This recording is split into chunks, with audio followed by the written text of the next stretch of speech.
For the first time you were ready and I was not recording. Now we're recording. Okay.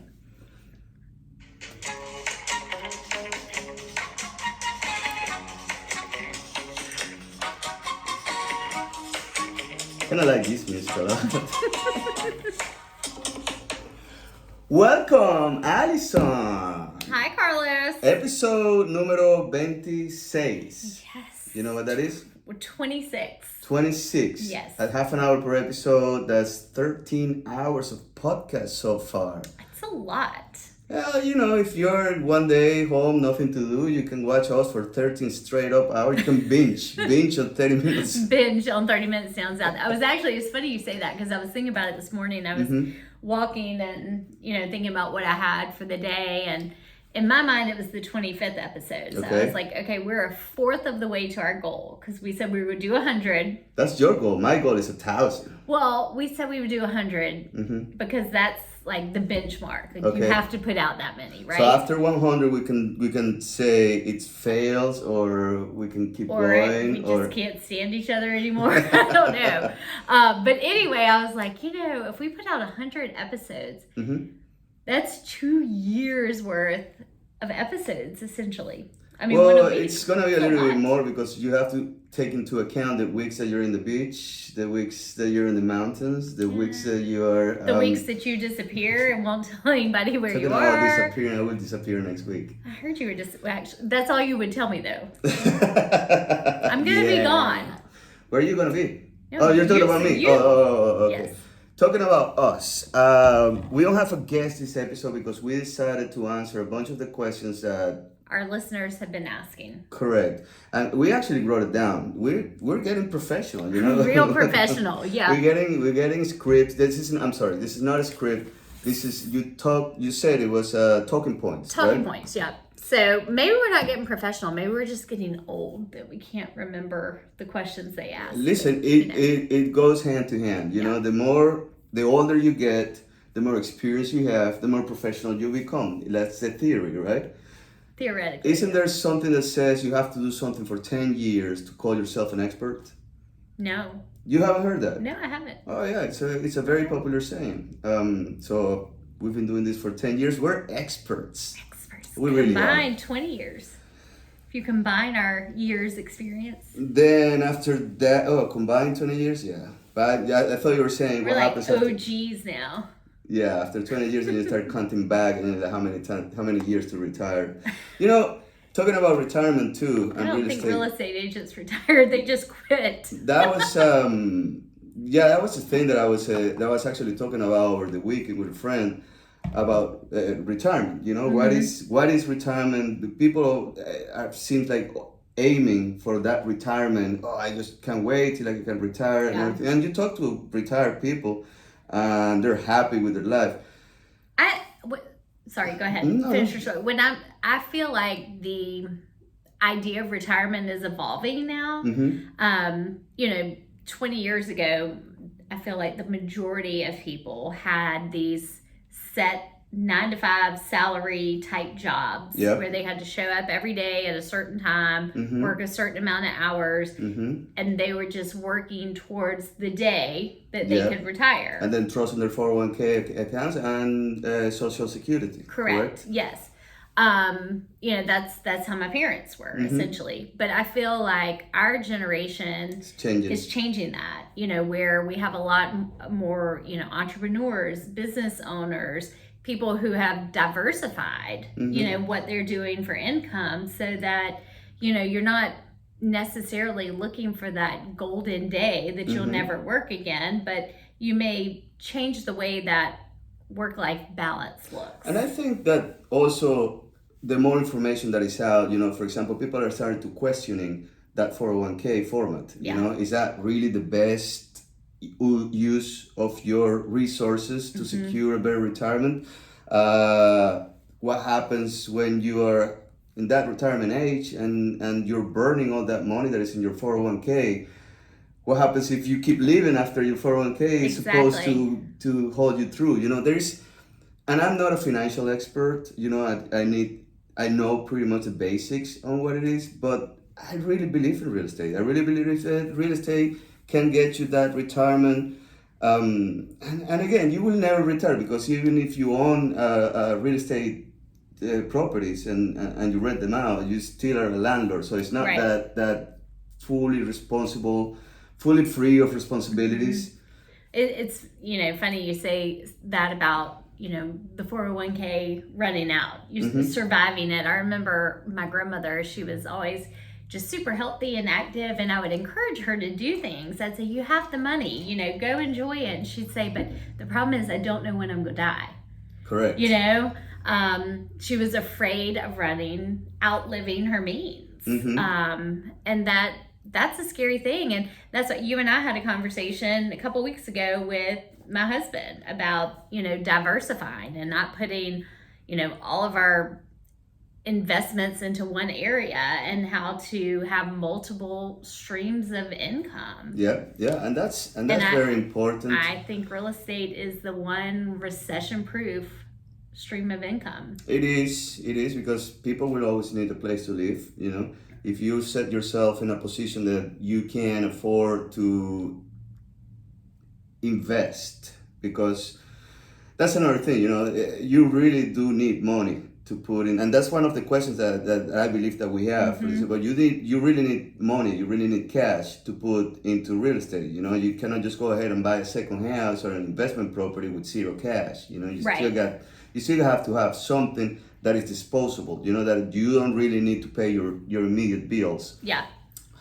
One secret, it's not a secret, I'm sorry, but one of the best ways to increase your income is to reduce your expenses. And actually, that's the easiest part. You'll be surprised how many times I've looked into how much money I spend in certain things, and I'm like, I didn't know I spend that much money on this stuff. Just wasting money. There are even apps out there now that'll search.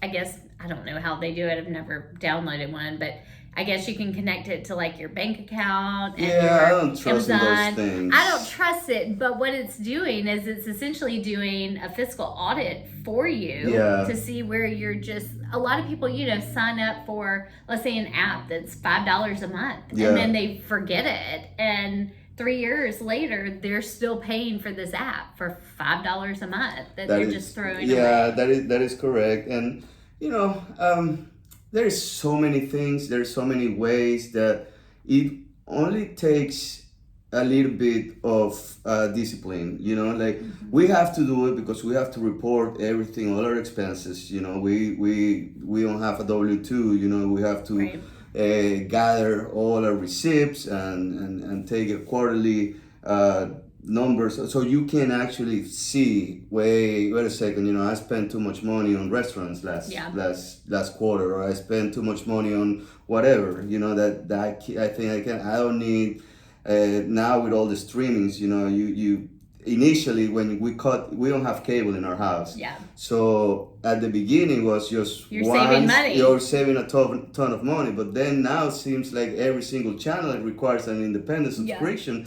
And none of them are below $10. When you add, you're like paying more money than you actually were at the beginning. So, you know what? I don't need Hulu because I don't need this, and I don't need. And I've been trying to cut this. You also see how much you spend in power. What's the average? But what somebody's gonna say is, okay, Carlos. So, for me to save up for a down payment for a house, you're telling me to reduce my expenses, but if I reduce even by $200 a month, well, that's only $2,400 a year. Yeah. So that's not getting me anywhere fast. So what are some other options of how somebody could buy a house without having a large down payment? You just said the word that it's the biggest hurdle with people right now. Fast. Listen, everything in this life, let me rephrase. You have to spend some time, you have to make some effort, and you have to, work hard for it, right? There's no such thing as fast. There's no such thing as, okay, I want to buy a house next month, and here's the money. Boom.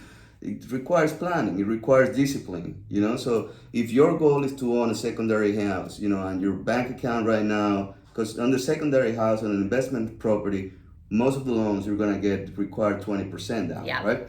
So, and you're probably not going to see a big profit. If you're getting a loan, you're not going to see a profit in the first 2, 3, 4 years, until you raise the rent, or you lower your monthly payments, or right. you become smarter about your expenses. If you're brand new into this, you have to understand that you need some cash. You need you're not going to need that cash to pay your bills, and it's going to be sitting there doing nothing for the first couple of years. Okay, then you're going to start seeing the rewards for it. But that's the thing, it's a long-term play. If you want something fast, you go to a casino and see what happens. But that's fun. Yeah, but you could also lose everything. Very true. On real estate, it's a very more conservative way. It's a safer way. I'm not saying that you're not gonna lose money. You could lose money. That's the thing. Every single investment, you can lose money. Right. It is what it is. There's nothing guaranteed, but it's the safest part. Agreed. Same if you have it on a 401k or a mutual fund. The market could crash. And there goes your income. Stocks have taken a hit over the last few years. Well, so you touched on the investment properties, that most people are going to need 20% down for an investment property. But for primary residence, if I'm buying it for a personal home, I think it is a common misconception that you need 20% to put down on a home. It is. Let's talk a little bit about that. And that, like I said, that's one of the questions. How much money do you need to buy a house? Oof. It all depends on what kind of loan you're getting. Exactly. What your credit score is. What your credit score is. If you're a veteran. If you're a veteran, yep. What your debt to income looks like. So let's play a little bit of a game. So I'm a 30-year-old,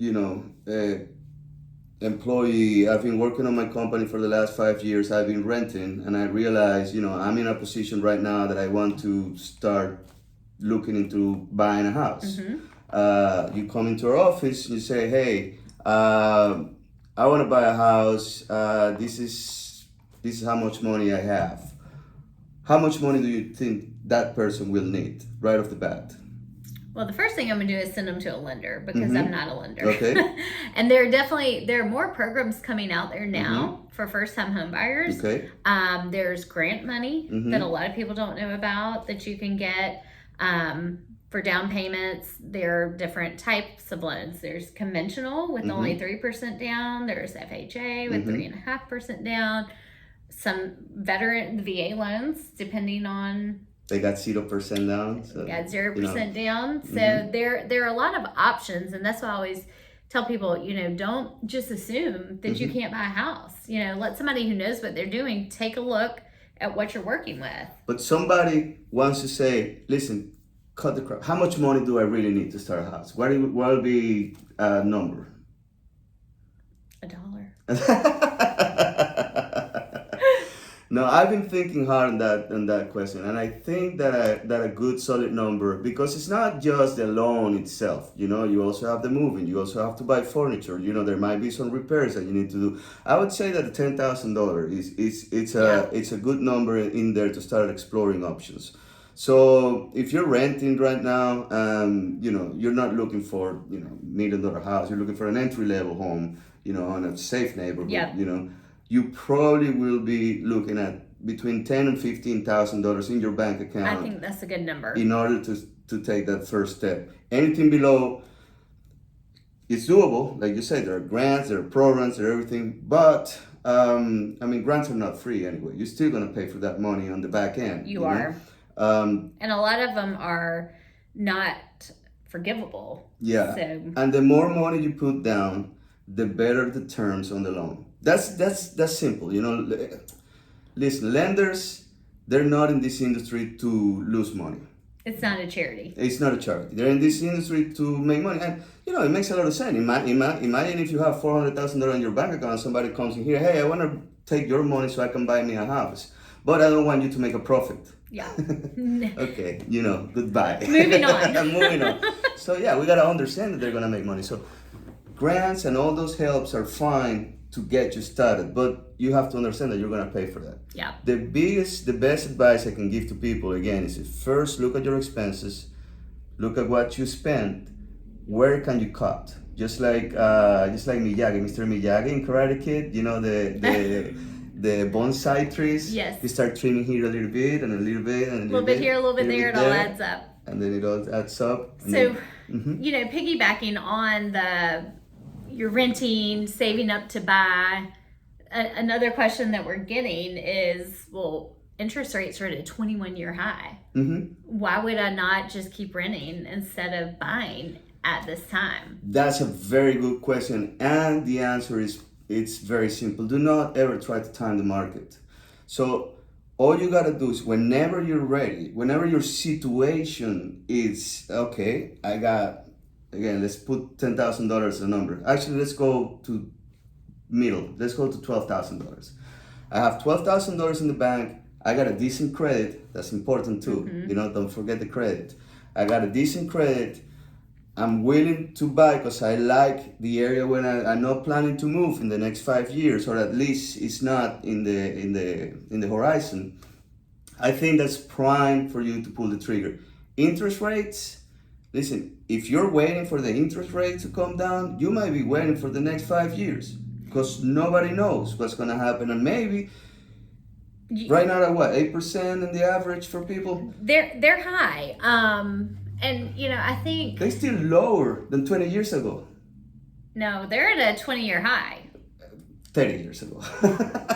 Yeah, every day that number is creeping up. Yeah. And, you know, I think a lot of real estate agents put out there, you know, you should never rent. You're paying someone else's mortgage. You know, build your own equity. And I agree with that. Yeah. In the right situation. Yeah. I don't think that the interest rates should scare people off from buying. Granted, no, you can't buy the same property that you could have bought a year and a half ago because the interest rates are going to reduce your buying power. And there is no guarantee that that's not going to keep going. That's exactly right. And the people who have been sitting out this market waiting, I think they're starting to get off the fence because they realize, you know what? All these rates have done is gone up over the last year that I've been waiting.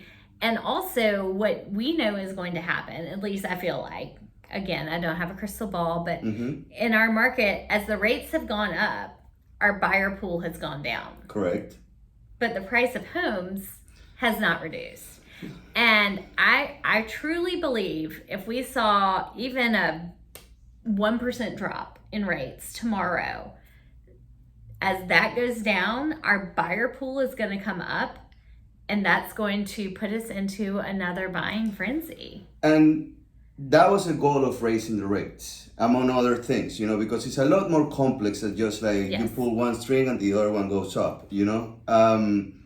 But one of the goals was to stabilize the prices of real estate, not to crush them, but to stabilize them. Yes, and we are seeing that stabilization. And that worked, you know. At the end of the day, a 20% increase on property values year over year, that's not healthy. That's not healthy by any means. That's going to crush everybody. So, yes, it's a shock right now because you look back and you were hoping 2 years ago in the middle of the bubble, or it wasn't a bubble because it hasn't burst, but in the middle of the buyer's frenzy, you were saying, oh, I'm just going to wait until prices come down. And then 2 years later, you're still waiting. Yeah. What's to say that that's not going to keep happening now, not going to keep happening from now until 5 years from now on? So back to the point, you have to buy when you're ready, when it's the right time for you. Do not, and I'm going to say it again, because I'm going to repeat this, I repeat this to every client. Do not try to time the market. There might be 1 or 2, 3 lucky guys out there that time the market right, but at the end of the day... It was luck. Yes, exactly. Okay. The conservative, financially smart, educated decision is to look at other factors, like again, your savings account, your life situation, your expenses, all of that things. Once you read all this stuff, you know, that's why we're here, to educate people on that aspect. Then you should pull the trigger, independently of what the interest rates are. Yeah, because absolutely. You know what? If the interest rates go up, you're gonna be stuck. But if the interest rate goes down in the next 5 years, you can refinance. You can always refinance. And you've got equity in the house. And you're gonna be in a very good position. So we were talking about saving up money, right? Then we have people on the opposite end who are cash buyers, right? Yep. So let's talk about those. The one thing that is always required when submitting a cash offer: proof of funds. Proof of funds. Correct. Proof of funds. And sometimes we get some really good proof of funds, their bank statement showing that they have X amount of money, their 401k, their IRA statements. Have you had any interesting buyers who've given you some unique proof of funds? And let's explain a little bit to people, why do you need a proof of funds? If you're getting into a contract, if you're getting into a purchase contract, you're saying that you have X amount of cash in your bank. Now, not necessarily in the bank, just available. Somewhere available. Yeah, I know where you're going. If you're selling a house, you want to know exactly if that's the truth of that or it's not. Right, because it's a legally binding contract. Correct. So if you're saying I have $250,000 I'm going to put down on this house, then the seller has the right to know. And I've been in situations where people, well, I'm not going to share my bank account or my balance with people that I know, and that's perfectly fine. I'm not asking you to give me your bank information. You can always get a letter from your bank or from your financial people or from wherever the money is hanging around that says it's got to be an institution, and it has to say, yes, so and so has X amount of money to cover the purchase of this house. Yeah, that's what a proof of funds is. I know why you brought it up, because I had people that send me a picture of piles of cash sitting in there. I actually had one guy that we require a proof of funds on a $30,000 house. That was like 4 years ago, and the guy sent me a picture of stacks of money in his bed for $30,000. So did the seller's agent accept that as the proof of funds? They actually did. they did take it. There is hard to prove on that part, now. Well, some people don't believe in banks, so. Yeah, but you do need to. You have to put that money in the bank, because that's another thing. When you're gonna close, you're not gonna. You cannot bring a bag, full of cash to the attorney's office and say, "Here's your money. Give me the keys." That's not gonna happen. Things are more, I want to say, protected. Yeah. So yeah, there you go. That's the story about. How about you? So I had one recently, actually. It was $1 million plus cash transaction, and I knew the client very well. So I knew this person had the money because I've done multiple deals. But of course, I had to present the proof of funds to the seller's agent. So I called my client and I said, I'm going to write this up, but I have to have proof of funds. No problem. So he sends me a picture he took with his iPhone of his bank account. And then he sends me a picture of a check that he was getting ready to deposit into his bank account as well. That's tricky. And he's standing in the bedroom when he takes the picture of the check. So his toes, he's standing up, so the check's like on the counter. So you have the check and his toes like sticking out in the picture under it. So I'm like having to Photoshop essentially this picture to cut out my client's toes to send just the check to say this will be in the bank and will clear by, X date. And I just thought it was really quite comical, I saw a proof of funds one day. It was almost $30 million in the bank. I was like, that's insane. You pretty much qualify. Whereas like my clients who bought a house with cash back in July, which was around $400,000, they weren't showing anything. They got a letter from their bank, just stated they had the exact amount for the contract price. So, it all depends on who's on the other side of the transaction as to what's acceptable and what is not. But that's not the majority of buyers. It's not. The majority of the buyers will go through the loan process, will go through a mortgage, and and there's another question that I had because I operate a couple of Airbnbs. So a lot of questions that I get is it really worth it?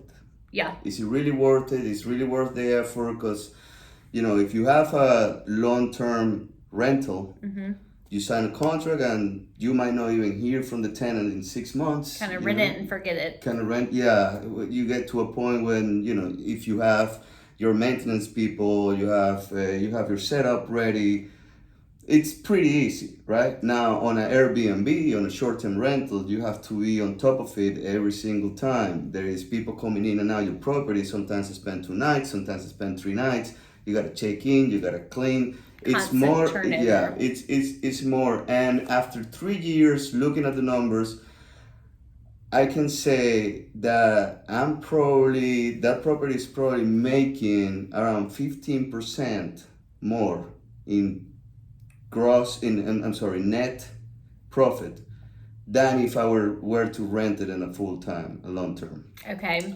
So you really have to ask yourself, is that extra 15% worth my time? That's very true. And I think it's all dependent on your life situation. Correct. If it's something that you can handle and it's worth you doing. Yeah. Or are you in a situation where you would rather get, maybe net 5%? Yep. But you don't have the day-to-day, week-to-week headache and constant work on that property. Now, let me ask you. So you said you've had your Airbnbs for 3 years. So we know that 2020, 2021, Airbnbs stayed packed. You had remote workers, things shut down, government was handing out money, we didn't have inflation like we do. I know personally where we have our investment property, we have seen a decrease in rentals. How do you feel this year has been compared to when you first started? I mean, to be honest with you, this year was even better. Now, take into consideration a lot of aspects surrounding the Airbnbs that I have. First, I don't have any competition from hotels. There are really no hotels around. Second, they're very particular feature. They're smaller houses, 2 bedrooms on a lake. There's not much like that. So I can keep my prices low. I can keep people moving in all the time. And when I say low, I mean low compared to other places. Right. If you're going to rent a 4-bedroom house on the lake, it's going to cost you way more than my 2-bedroom on the lake. And you're fine with 2 bedrooms because you're traveling with your husband, your 2 kids, and your dog. You know? That's another thing. I allow dogs. I don't allow cats because, I'm going to say, I don't think you should travel with a cat. I understand dogs are, and I understand there's cat people. You're a cat people. I got very good friends that are cat people, and I respect cats. I like cats, but you think it's weird. No, I think that if you're traveling, cats are more, in my experience, are a little bit more destructive than dogs when they are out of their zone, out of their areas. They're very difficult to learn type of animal. I'm not a cat guy. I'm a dog guy. I don't know. Anyway, I don't take cats. I don't want to deep into the way you're looking at me. I'm the weird guy. So if you're looking at Carlos's Airbnbs, just know you can't bring your cat. No, dogs you can't. Only. And I say, dogs only. And I specifically say that, you can bring your dog. You cannot bring cat.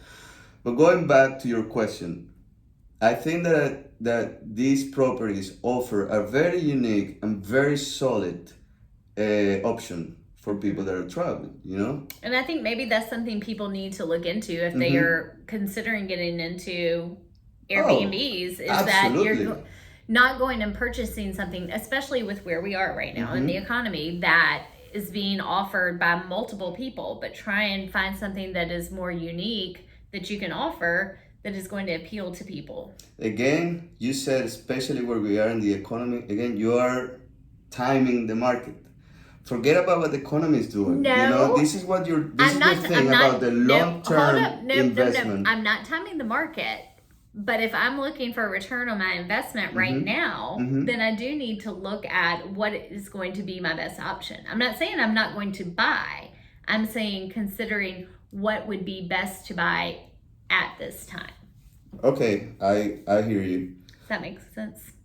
But with a focus on the long term. Yeah, with a focus absolutely. on 10 years, 15 years. One thing about Airbnb is it has to have a feature. You cannot just buy a house in a neighborhood. First, it's not fair to the people living around you, Well, New York is cracking down on that big time. Well, everybody's trying to crack down on it just because, and I have a very strong opinion on it, not just because, I work with Airbnb, but first, it's private property.